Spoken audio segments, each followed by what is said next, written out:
बिस्मिल्लाहिर्रहमानिर्रहीम, अस्सलामुअलैकुम। मैं हूं कमल आबिद और आप देख रहे हैं मेरा YouTube channel Lahori kitchen. Lahori kitchen को सब्सक्राइब कर लें, बेल बटन को प्रेस कर लें ताकि मेरी आने वाली तमाम न्यू वीडियोस आप तक जल्द से जल्द पहुंच सकें। तो मेरी यूट्यूब फैमिली, आज हम बहुत ही मज़े का आलू गोश्त तैयार करने जा रहे हैं। तो चलते हैं अपनी रेसिपी की तरफ। मैंने एक पतीला लिया है और इसमें एक कटोरी भरकर मैंने ऑयल शामिल कर दिया है। ऑयल को मैं दरमियानी आंच पर गर्म करूंगी और इसमें मैं 2 मीडियम कटे हुए प्याज जो मैंने ग्राइंड कर लिए हैं उसको मैं इनमें शामिल कर दूंगी। ग्राइंड किए हुए प्याज़ों को आपने अच्छी तरह से ऑयल में फ्राई करना है। इसको हिलाते हुए आप दरमियानी आंच पर फ्राई कीजिएगा। ज़्यादा तेज़ आंच मत रखिएगा क्योंकि अगर प्याज जलेगा तो उसे उसका टेस्ट अच्छा नहीं आएगा। इसके अलावा मैं इसमें शामिल कर रही हूँ अदरक लहसुन का पेस्ट 1 से 1.5 चम्मच भरकर। मैंने इसे कूट लिया है और इसमें शामिल कर दिया है। ये देखिए, आपने इस तरह से हिलाते हुए अच्छी तरह से प्याज को तेल के अंदर मिक्स करते जाना है। मैंने 1 किलो गोश्त लिया है और उसकी मैंने यखनी निकाल ली है। आप भी इसकी यखनी निकाल लीजिएगा और इसको इतना गलाना है कि ये 80% तक गल जाए, लेकिन अभी 20% रह जाए। जब हम सालन तैयार करेंगे तो बाकी पकने में भी रेडी हो जाएगा। आपने इस यखनी को भी सालन में इस्तेमाल करना है।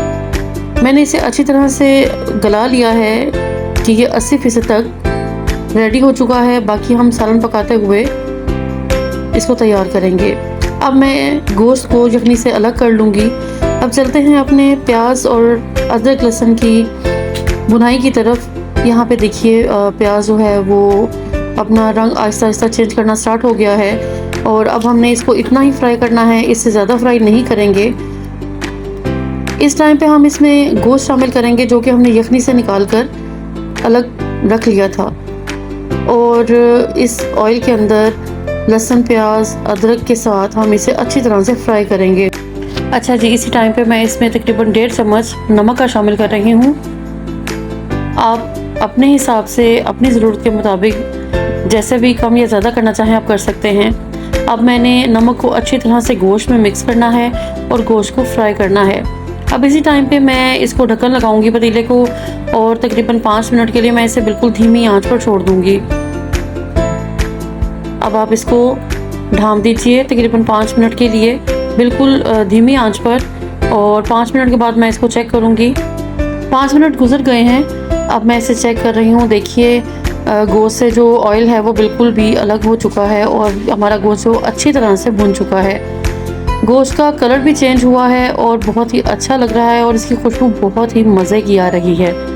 आप इस रेसिपी को प्लीज़ घर पे ज़रूर ट्राई कीजिएगा और मुझे कमेंट सेक्शन में ज़रूर बताइएगा। अच्छी तरह से आपने इसको भून लिया है। ये देखिए, मैं आपको चेक करवाती हूँ कि गोश्त ने अपना कलर चेंज कर लिया है। अभी इसी टाइम पे हम इसमें 2 बारीक कटे हुए टमाटर शामिल करेंगे।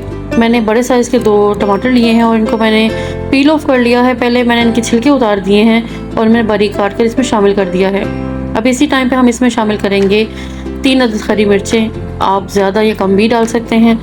इसके अलावा हम इसमें कुछ मसाले ऐड करेंगे। 1 चम्मच मैं हल्दी का शामिल कर रही हूँ इसमें 1 टीस्पून और इसके अलावा मैं इसमें सूख मिर्चों के 2 चम्मच शामिल कर रही हूँ।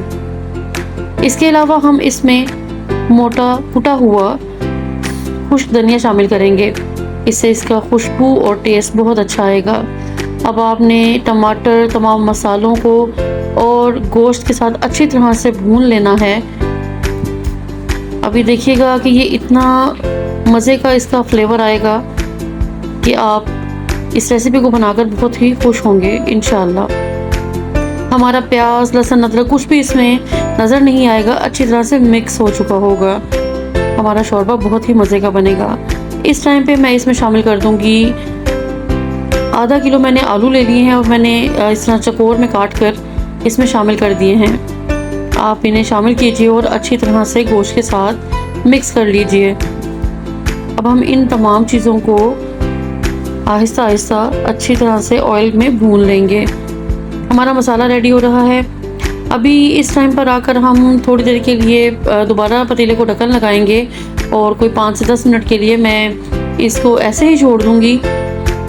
बिल्कुल लाइट फ्लेम पर, दम की फ्लेम पर हमने इसे रखना है ताकि जो टमाटर हैं वो अच्छी तरह से गलकर मिक्स हो जाएं। अभी तकरीबन 10 से 15 मिनट बाद मैं इसे चेक कर रही हूँ। टमाटरों ने अपना पानी छोड़ रखा है और अच्छी तरह से हमारा मसाला जो है वो रेडी हो रहा है। आप देखिए इसकी खुशबू, इसकी रंगत, इसकी लज्जत भी बहुत मज़े की होगी इंशाल्लाह। हमने इसमें पानी बिल्कुल भी ऐड नहीं किया है, टमाटरों के पानी में सारा मसाला रेडी हो गया है। अब इसी टाइम पे हमने जो यखनी रेडी की थी हम उसको इसमें शामिल कर देंगे। आपने पतीले में यखनी को इसी तरह से शामिल करना है और तमाम चीज़ों को यखनी के साथ मिक्स कर देना है। यकीन जानिए इसका जायका बहुत ही मज़े का आएगा जब आप इसी रेसिपी को फॉलो करते हुए आलू गोश्त बनाएंगे। मैंने 15 से 20 मिनट के लिए ढक्कन देकर इसे ढाँप दिया था, दरमियानी आंच पे रखा था।